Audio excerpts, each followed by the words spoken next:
30 August నుంచి వరద ఈ కృష్ణా నదిలో పెద్ద వరద సూచనలు వచ్చినాయి. ఫస్ట్ వార్నింగ్ వచ్చింది, తర్వాత సెకండ్ వార్నింగ్ కూడా వచ్చింది. ఇప్పుడు చూస్తే సుమారు 10,43,000 క్యూసెక్స్ అది అవుట్ఫ్లో ఉంది. బాగా క్యాచ్మెంట్ ఏరియాలో వాన పడడం, అదేవిధంగా అన్ని కాంట్రిబ్యూటరీస్ కూడా మొత్తం పొంగిపోవడం, అంటే కృష్ణా నది మొత్తం ఫుల్ ఇది రిజర్వాయర్ ఫుల్ ట్యాంక్కి వచ్చేసి ప్రకాశం బ్యారేజ్ నుంచి చాలా ఎక్కువ నీళ్లు అవుట్ఫ్లో కింద రిలీజ్ చేయడం జరిగింది. అన్ని గేట్లు ఎత్తడం జరిగింది. అయినా ఇది లెవెల్ దాటిపోయింది, ఈవెన్ థర్డ్ వార్నింగ్ స్టేజ్కి వచ్చింది. కాబట్టి చాలా గ్రామాలు ఇంక్లూడింగ్ విజయవాడ కూడా అఫెక్ట్ అయింది. ఆ బుడుమేరు కెనాల్లో గండి పూడ్చలేదు, చాలా కాలం క్రితం పడిన అది. దానివలన సింగనగర్ కొన్ని ప్రాంతాలు బాగా ఇంపాక్ట్ అయిపోయినాయి. అది అయితే మేము మొన్నటి నుంచి సహాయ చర్యలు చాలా ఎమర్జెన్సీ బేసిస్ మీద అన్నీ ఏర్పాటు చేశాము. సింగనగర్ ఏరియా అయితే మొత్తం కంప్లీట్గా సబ్మర్జ్ అయిపోయింది. కాబట్టి అక్కడ ఫుడ్ ప్యాకెట్స్ అరేంజ్ చేయడం, డ్రింకింగ్ వాటర్ అరేంజ్ చేయడం, అదేవిధంగా సుమారు మోర్ దెన్ 100 బోట్స్ డిప్లాయ్ చేయడం జరిగింది.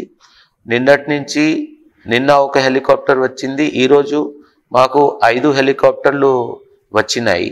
ఆ హెలికాప్టర్ ద్వారా food packets, drinking water roof top మీద ఇవ్వడం జరుగుతుంది.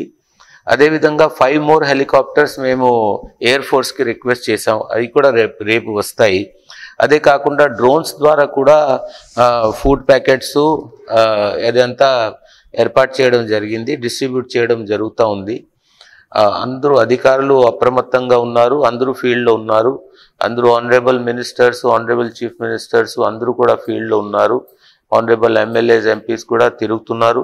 అధికారులు అప్రమత్తంగా ఉన్నారు. మొత్తం 8 స్పెషల్ ఆఫీసర్స్, ఐఏఎస్ ఆఫీసర్స్ని కూడా సింగనగర్ ప్రాంతంలో ఇది రిలీఫ్ అండ్ రీహాబిలిటేషన్ కోసం డెసిగ్నేట్ చేయడం జరిగింది.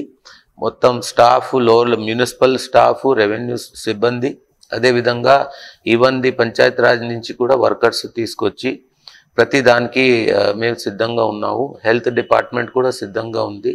ఏమైనా ఎక్కడైనా హెల్త్ ఇష్యూస్ వస్తే అవి కూడా చేయటానికి సిద్ధంగా ఉన్నాము. అదేవిధంగా మనకి మొత్తం 166 రిలీఫ్ క్యాంప్స్ కూడా ఇప్పుడు అయితే మేము నడుపుతున్నాము. సుమారు 70,000 మంది కూడా ఆ రిలీఫ్ క్యాంప్స్లో ఉన్నారు. ఇప్పుడు ఈ వరద ఇంకా ఎక్కువ పెరిగే అవకాశాలు ఉంటాయి. ఇప్పుడు ఎక్కువ ఇంపాక్ట్ అయ్యేది Bapatla district, Guntur district, Krishna district, NTR district. అదేవిధంగా ఇప్పుడు ఈరోజు అమావాస్య కాబట్టి అది ఏమవుతుందంటే హై టైడ్ ఉంటుంది. కాబట్టి ఇప్పుడు మచిలీపట్నం ఏరియాలో కూడా మేము కలెక్టర్కి అప్రమత్తంగా చేశాము. వాళ్ళు కూడా సహాయ చర్యలు చేయటానికి సిద్ధంగా ఉన్నారు. అందరూ అప్రమత్తంగా ఉన్నారు. కాబట్టి ఎవరికి కూడా ఏ రకంగా అది ఎజిటేషన్ చెందాల్సిన అవసరం లేదని నేను కోరుకుంటున్నాను. బహుశా 10 లక్షలు క్యూసెక్ అక్కడ కూడా ఆర్థర్ కాటన్ బ్యారేజ్ మీద 10 లక్షలు క్యూసెక్ అవుట్ఫ్లో అయితే ఫస్ట్ వార్నింగ్ అక్కడ కూడా ఇవ్వడం జరుగుతుంది. 6th ఒక డిప్రెషన్ అనేది బే ఆఫ్ బెంగాల్లో, ఆ వార్నింగ్ కూడా ఉంది. మా అంచనా ఇప్పుడు 10.42 ఉంది. ఒక 3-4 డేస్ దాకా మాత్రం పరిస్థితి 3-4 డేస్ పడుతుంది నీళ్లు కిందకి రావడం.